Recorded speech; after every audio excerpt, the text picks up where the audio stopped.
Olá, você que está prestes a assistir à mesa de debates de hoje. Você sabe que o nosso programa é feito todos os dias com muito carinho para você. Então eu já te convido para curtir o nosso vídeo, compartilhar os nossos programas nas suas redes sociais. E se você ainda não é inscrito no nosso canal, se inscreva para não perder nada do nosso conteúdo.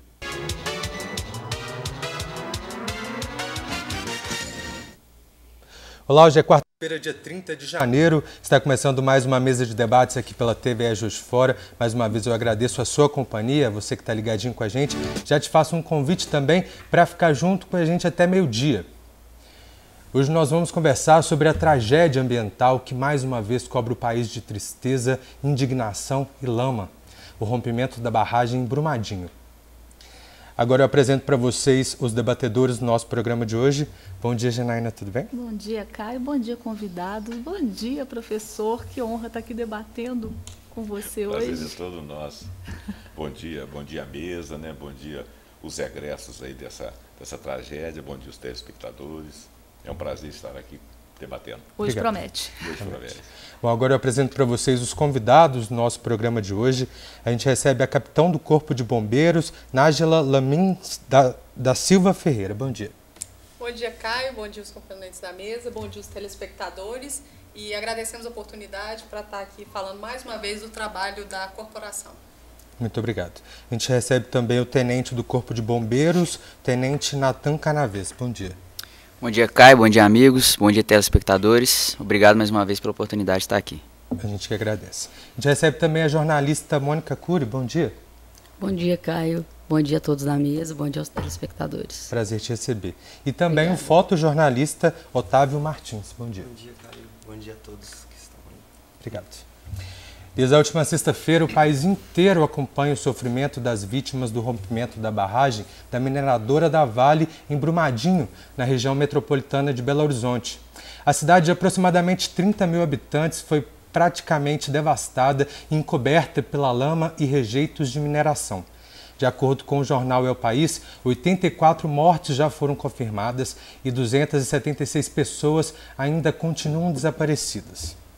Bom, eu vou começar a nossa conversa hoje com os dois jornalistas que tiveram a oportunidade de estar presente na região do acontecido. Eu queria que vocês começassem falando qual que é a memória mais marcante que vocês têm. O cheiro de carniça, de gente morta e de rejeito. É isso, a lembrança mais forte que fica. A minha lembrança que eu acho que eu nunca vou conseguir tirar da minha cabeça foi a hora que a gente chegou, onde a lama devastou, e aquele cenário, assim, vou te descrever para tentar fazer com que todo mundo entenda, porque na televisão é muito diferente de ao vivo.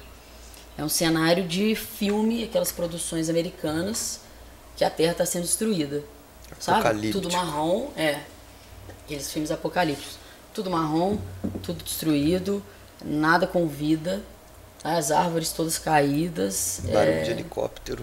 Aqueles barulhos de helicóptero para lá e para cá. E esse cheiro estranho mesmo que estava ali. Vocês são jornalistas, o Otávio aproveitou também para registrar, né, Otávio? Nós temos algumas das suas fotos que a gente vai passar agora. Como que você via a necessidade de registrar esse momento e o que vai ser feito com esse material? Cara, tudo aconteceu assim, foi um convite da Kat, né, que é uma amiga nossa que também é fotojornalista do Rio, e ela me convidou a Mônica pra gente estar indo lá, levando a doação, se voluntariando no que fosse possível e ao mesmo tempo registrando, né, então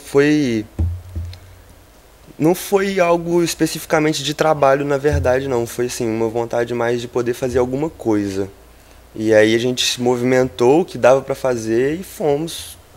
A gente foi, era para sair mais cedo, né? Mas acabamos indo um pouco tarde. E passamos o domingo lá. E passamos o domingo todo lá. Foi para levar doações que amigos queriam, que a gente recolheu. Que a gente recolheu aqui em Juiz de Fora. E porque a nossa veia jornalística também, a gente quer estar lá, sabe? Ver realmente o que está acontecendo. Onde a notícia aconteceu, né? Ô, Mônica, agora me conta, vocês estiveram lá na zona quente mesmo, né? Sim, a gente pisou na lama. Como que foi esse acesso? Porque tá tendo um cerco, que não tá deixando ninguém chegar até naquele dia. Vocês foram no terceiro dia, não foi isso? Fomos no domingo, terceiro dia de busca. Nesse dia, ainda estava um pouco, a organização ali estava... Confusa. Eles não estavam sabendo como fazer as coisas ainda, pelo que pareceu, assim. Porque a gente conseguiu chegar na lama, a gente pisou, a gente entrou na região, na zona quente ali, e outras pessoas também, repórteres e pessoas da comunidade ali e tal. Tinham 2 animais, 2 vacas vivas ainda, uma atolada e outra ilhada. Então a gente estava levando comida e água para esses animais, para que eles sobrevivessem. Então, assim, não estava proibido, não. A única coisa que estava proibido, que a gente ia levar também, mas que não deu, foi o drone.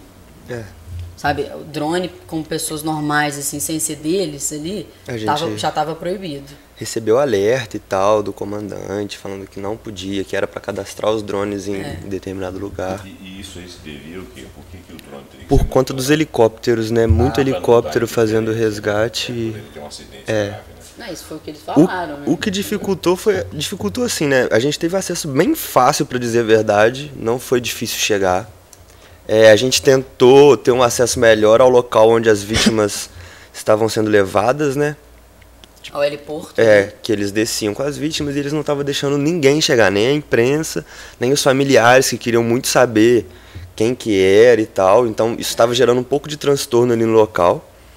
E aí depois que a gente estava lá no meio da lama já, que a gente estava levando até comida pro animal que ela falou, um grupo de voluntários achou o segundo ônibus lá no meio, e aí a gente estava bem perto e começamos a fazer umas imagens, e a gente estava ali, aí que o helicóptero do bombeiro veio, na verdade foi da Polícia Civil, veio, pediu que a gente se retirasse, os bombeiros fizeram meio que uma escolta assim, pra gente sair, a gente saiu, todos os voluntários saíram, e aí veio uma equipe do Corpo de Bombeiro para desenterrar o ônibus direito, assim, de fato. Você diria que a participação, porque no terceiro dia estava tudo meio desencontrado, né? Não tinha comando do que o exército falava uma coisa, a polícia falava outra, o bombeiro falava outra. Foi isso que os voluntários trabalharam, né? Foi. Porque agora, por exemplo, os voluntários já está sendo mais difícil para os voluntários ter acesso ao local, né? Mas você diria que esse trabalho foi um trabalho importante para resgate de pessoas vivas, porque ainda estava quente. Vocês acham que isso aí é relevante?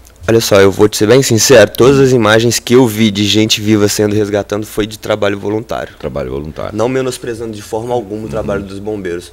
É porque as pessoas estavam lá, né?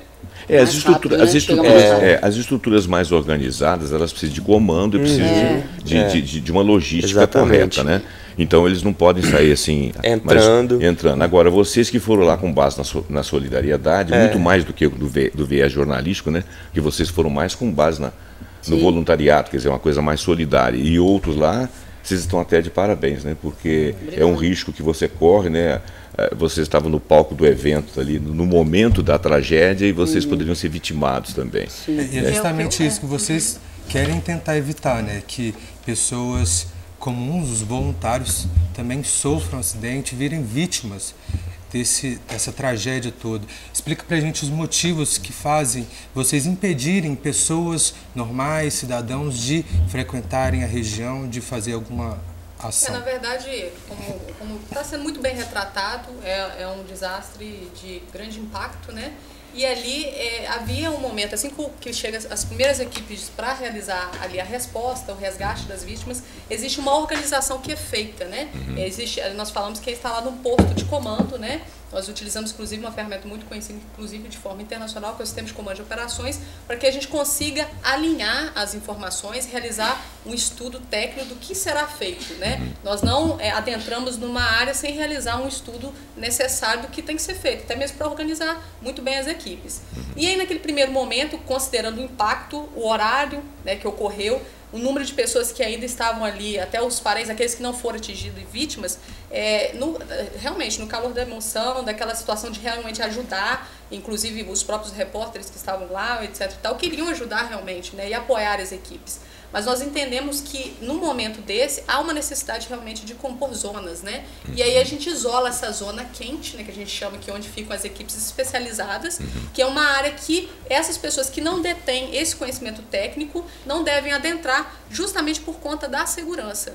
Então, há esse isolamento, e então por isso houve a necessidade dessa retirada. Você mesmo pontuou que realmente depois de algum tempo, uma organização, e isso é justamente para resguardar essas vidas. O Corpo de Bombeiros, que é ali, está coordenando a operação, né, juntamente com outros órgãos, ele é responsável por essas vidas ele também, não só para aqueles que foram vitimados desse desastre decorrente do rompimento de barragem, mas também de todos os que estão ali, inclusive dos voluntários. Nós, na verdade, trabalhamos sim com os voluntários, trabalhamos com os profissionais civis, com aqueles que exercem atividades auxiliares do mesmo ramo da nossa corporação. Essa ajuda é primordial, nós precisamos de todos.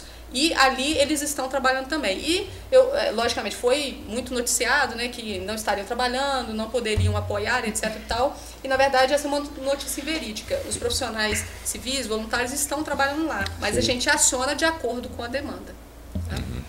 Desculpa. É que eu tenho uma foto de um grupo de veterinárias civis que estavam lá apoiando com os animais e tal, e depois lá na base de operações tinha uma organização dos voluntários que estavam, todo mundo de colete também, para não sair entrando no meio da lama. Exatamente. Eu não sei se os senhores recordam que a gente teve uma situação crítica, né, num determinado momento, e que havia um risco de um segundo rompimento. Então imagina se a gente tivesse ali todos aqueles profissionais sem o isolamento adequado. Então é importante, se a gente está falando de uma tragédia, todo mundo muito assustado com o número realmente de vítimas, né? Imagina se a gente tivesse mais vítimas ali. De quem é a responsabilidade? Então o Estado tem por missão preservar essas pessoas. E as pessoas vão no calor da emoção, querem ajudar, querem fazer alguma coisa, mas precisa entender que nessa hora, essa parte do bloquear as emoções, é o que a gente estava falando aqui, né, capitão? Bloquear as emoções e agir em prol da segurança da população, isso é o mais importante. No calor do momento, realmente a primeira atitude é você tentar salvar, mas você não pode morrer para salvar os outros, não justifica, né? É a hora que entra a organização. Na verdade, nós por missão, né, nós ali, a gente tem o nosso compromisso, né, de atuar com a técnica, e se for necessário o sacrifício nós faremos, né. Então, assim, o Corpo de Bombeiros permanece de forma incansável, né, na busca das vítimas, inclusive mantemos a esperança também de vítimas vivas. Então o trabalho continua, mas sempre pensando na segurança de todos. E assim, tem muito trabalho ali por fazer, não é só buscar as vítimas, sabe? Então os voluntários, quem quiser ajudar e tal, pode ir lá ajudar. Tem muita coisa para fazer. Eles perguntaram se a gente poderia lavar banheiro, carregar comida, ajudar os parentes, conversar com as pessoas. Então tem outras coisas para fazer super importantes. Não precisa se arriscar, né? Tem coisas que a gente pode fazer com mais segurança. E outros trabalhos solidários. Esse trabalho para quem profissional tem especialidade. Quem é igual você, o Tenente Natan, você vai até Brumadinho na semana que vem. E eu queria que você falasse um pouco desse trabalho que será realizado e com o agravante da lama já estar mais seca, né? De que forma que isso dificulta o trabalho de vocês? Realmente eu vou ter essa oportunidade na semana que vem, se tudo correr bem. As operações lá em Brumadinho, elas estão acontecendo em várias vertentes, né? Nós temos operações aí com aeronaves, temos monitoramento com drones, temos atividade com os cães e o emprego propriamente dito do bombeiro militar, né? Essa questão da lama especificamente, nós temos aí dois lados, né, da moeda. Tem a questão, pelo fato dela ficar mais seca, facilita um pouco o deslocamento, porém o acesso fica mais dificultoso. Então, é claro que alinhando as técnicas, as doutrinas que a gente tem nos nossos cursos de especialização, vai ser possível tomar as melhores decisões lá no momento da atuação. Você diz o acesso porque ela estando mais compacta é mais difícil acesso para achar vítimas, isso, sim, né? Você tem mais acesso de deslocamento e menos acesso de procura, de prospecção, é isso? Sim, isso. Aí dotado dos materiais de sapa, né, pás, enxadas, enfim, materiais de escavação, com certeza aí a lama é um fator que influencia totalmente nesse emprego.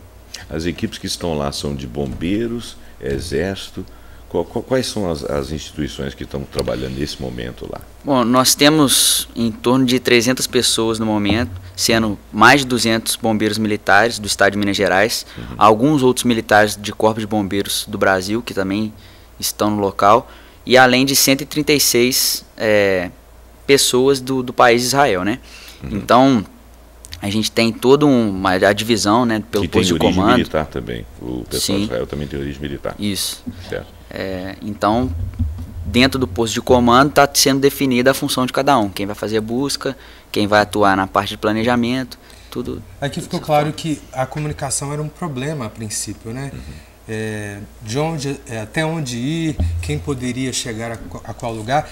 Esses profissionais que vieram de Israel, o fato do idioma ser um fator limitante pode ajudar ou atrapalhar na comunicação e na conversa entre os profissionais? É importante a gente destacar aí que existem tradutores, né, no posto de comando.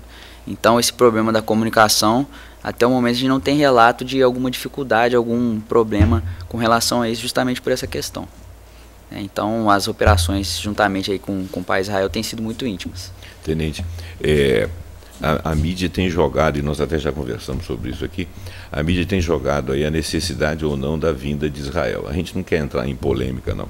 O que nós queremos saber precisamente, e você já teve a oportunidade de comentar e falar para o nosso público, é o que realmente, qual a diferença que fez a vinda desses militares em termos estratégicos, em termos de logística, em termos de solução.